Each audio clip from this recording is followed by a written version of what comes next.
ঈদের শুভেচ্ছা বিনিময়ের জন্য রাজধানীর কয়েকটি থানা পরিদর্শনে গিয়েছিলেন স্বরাষ্ট্র উপদেষ্টা মোহাম্মদ জাহাঙ্গীর আলম চৌধুরী। রামপুরা থানা পরিদর্শন শেষে গাড়িতে করে যাওয়ার সময় এক পথচারী স্বরাষ্ট্র উপদেষ্টার গাড়ি আটকান। আইন শৃঙ্খলা বাহিনীর সদস্যরা ওই ব্যক্তিকে বাধা দিলেও স্বরাষ্ট্র উপদেষ্টা নিষেধ করেন। তিনি ধৈর্য সহকারে ওই পথচারীর অভিযোগ শুনেন। ৬০ বছর পরে স্যার হিন্দু সনাতন ধর্মী লোকটা স্যার এটা মিথ্যা ২ এপ্রিল বুধবার দুপুরের দিকে স্বরাষ্ট্র উপদেষ্টার কাছে এই অভিযোগ তুলে ধরার পুরো ঘটনা বাংলাদেশ প্রতিদিনের ক্যামেরায় ধারণ করা হয়। এই ভিডিও সোশ্যাল মিডিয়া প্ল্যাটফর্মে সম্প্রচারের পর এ নিয়ে ব্যাপক আলোচনা হয়। ভাইরাল এই ভিডিওটি দেখার পর সোশ্যাল মিডিয়ায় সর্বস্তরে মানুষের প্রশংসায় ভাসছেন স্বরাষ্ট্র উপদেষ্টা জাহাঙ্গীর আলম। ফেসবুকে ভিডিওটি দেখে একজন মন্তব্য করেন, চোখে জল এসে গেল যে একজন উপদেষ্টাকে রাস্তায় আটকে একজন সাধারণ মানুষ কথা বলতে পারে। স্যালুট ডক্টর ইউনূসের বাংলাদেশ।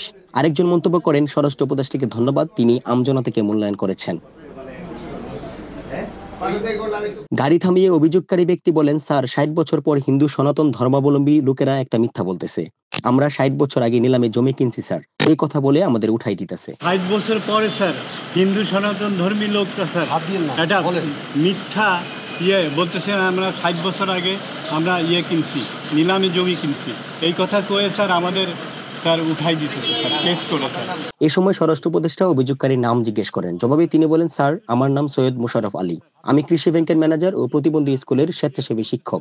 এ সময় উপদেষ্টাকে তিনি আরো বললেন, স্যার এই ৬০ বছর হাসিনার সময় একটা সুযোগ পাইছে, তারা একটা ভুয়া কেস করছে। ৬০ বছর আগে সরকার আমাদেরকে এই জমি দিয়েছিল।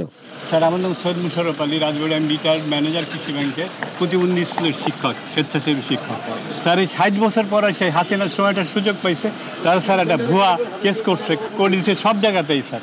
৬০ বছর আগে ওই জমি আমরা সরকার আমাদেরকে দিছিল স্যার, এখন স্যার এইরকম একটা ভুয়া। স্যার আপনার এই এখন স্যার ওই যে ভুয়া কেস করছে হিন্দু ধর্মাবলম্বী স্যার, সনাতন ধর্মাবলম্বী, তারা সব জায়গায় তারা সুযোগ পাইছে। যেহেতু হাসিনা পাওয়ারে ছিল, ঠিক ওই সময় যখনই সে পাওয়ারে আসছে ওই 14 সনে, তখনই তারা একটা ওদের ইনস্ট্রাকশনে ৬০ বছর আগে পাকিস্তান আমলে যে জমিগুলি তারা আমাদেরকে বন্দুক দিছিল স্যার, ওই লিজ দিছিল, সেটার বিরুদ্ধে তারা কেস সাজাইছে। আমরা ৬০ বছর আগে আমরা নিলাম কিনছি, এই কথা কয়ে স্যার কেস করে দিচ্ছে আমরা স্যার। পরে স্বরাষ্ট্র উপদেষ্টা জানতে চান এখন এই জমির ব্যবহার কারা চাচ্ছে। জবাবে অভিযোগকারী বলেন, ভুয়া কেস করছে সনাতন ধর্মাবলম্বীরা। যখন হাসিনা পাওয়ারে আসছে 14 সালে, তখনই তারা একটা সুযোগ পাইছে। পাকিস্তান আমলের সরকার যে জমিগুলো আমাদের লিজ দিয়েছিল সেটির বিরুদ্ধে এখন তারা একটা কেস সাজাইছে। পরবর্তীতে সংশ্লিষ্ট থানার দায়িত্বরত কর্মকর্তাকে স্বরাষ্ট্র উপদেষ্টা বিষয়টি দেখার জন্য বলেন। নাইমুর রহমান দুর্জয়, বাংলাদেশ প্রতিদিন। আমি এটা বললাম স্যার, ঠিক আছে স্যার, আমার একটা দরখাস্ত আছে, সেটা ওইখানে দিয়ে। থ্যাংক ইউ, ঠিক আছে।